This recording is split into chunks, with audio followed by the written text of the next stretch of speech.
Satyabhama institute of science and technology, Chennai. தமிழகத்தின் முன்னாள் முதல்வரும் புகழ்பெற்ற நடிகையுமான ஜெயலலிதா பிறந்த தினம் இன்று. அவரை பற்றி சிறு தொகுப்பு உங்கள் பார்வைக்கு.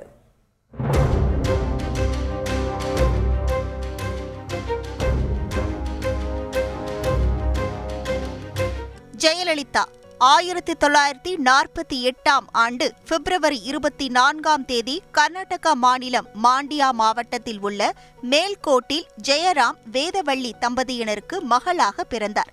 இவரது தந்தை ஜெயராமன் மறைந்ததைத் தொடர்ந்து 1950இல் அவரது குடும்பம் பெங்களூருவுக்கு இடம்பெயர்ந்தது. ஜெயலலிதாவின் தாயார் வேதவள்ளி திரைப்படங்களில் நடிப்பதற்காக தனது பெயரை சந்தியா என்று மாற்றிக்கொண்டார்.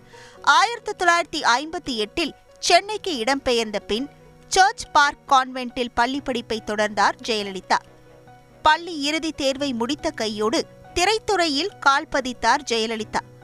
1965இல் வெண்ணிற ஆடை படம் மூலம் கதாநாயகியாக அறிமுகமான ஜெயலலிதா தமிழ், தெலுங்கு, கன்னடம், மலையாளம், ஹிந்தி மற்றும் ஆங்கில மொழிகளில் 140க்கும் அதிகமான படங்களில் நடித்துள்ளார். அன்றைய காலகட்டத்தில் உச்ச நட்சத்திரமாக திகழ்ந்த எம்ஜிஆர், சிவாஜி கணேசன் உள்ளிட்ட முன்னணி நடிகர்களுடன் நடித்து முத்திரை பதித்தார். நடிகரும் மறைந்த தமிழக முதல்வருமான எம்ஜிஆர் ஜெயலலிதாவின் வழிகாட்டியாக இருந்து அவரை அரசியலில் அறிமுகப்படுத்தினார்.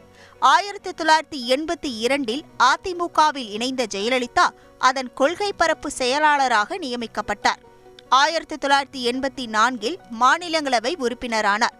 1987இல் எம்ஜிஆர் காலமான பிறகு அதிமுக ஜெயலலிதா அணி, ஜானகி அணி என இரண்டாக உடைந்தது.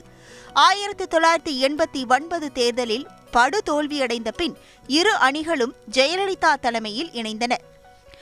1991 தேர்தலில் வென்ற அதிமுக மீண்டும் ஆட்சியை பிடித்தது. 43 வயதில் தமிழக முதல்வராக பதவியேற்றார் ஜெயலலிதா.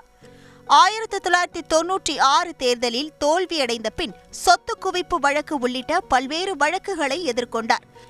2001 தேர்தலில் வென்று மீண்டும் முதல்வரானார். லாட்டரி சீட்டுகள் ஒழிப்பு சட்டத்தை நிறைவேற்றினார். பெண்களை காவல்துறையில் சேர ஊக்குவித்தார். தொட்டில் குழந்தை திட்டம், தாலிக்கு தங்கம், அம்மா உணவகம், பள்ளி மாணவர்களுக்கு விலையில்லா லேப்டாப் உள்ளிட்ட பல்வேறு நலத்திட்டங்களை செயல்படுத்தினார். 2006 தேர்தலில் தோல்வியடைந்த பின் மீண்டும் சட்டமன்ற எதிர்க்கட்சித் தலைவரானார். 2011 தேர்தலில் தேமுதிகவுடன் கூட்டணி அமைத்து வெற்றி பெற்று மீண்டும் முதல்வரானார். 2014இல் சொத்து குவிப்பு வழக்கில் குற்றவாளி என்று தீர்ப்பளிக்கப்பட்டு 4 ஆண்டுகள் சிறை தண்டனை விதிக்கப்பட்டதால் முதல்வர் பதவியை இழந்தார். பின்னர் மேல்முறையீட்டு வழக்கில் வென்று மீண்டும் முதல்வரானார். 2016 சட்டமன்ற தேர்தலில் வென்று 6வது முறையாக முதல்வரான ஜெயலலிதா உடல்நலக்குறைவு காரணமாக 2016 டிசம்பர் 5ஆம் தேதி காலமானார். Sathyabama institute of science and technology, Chennai.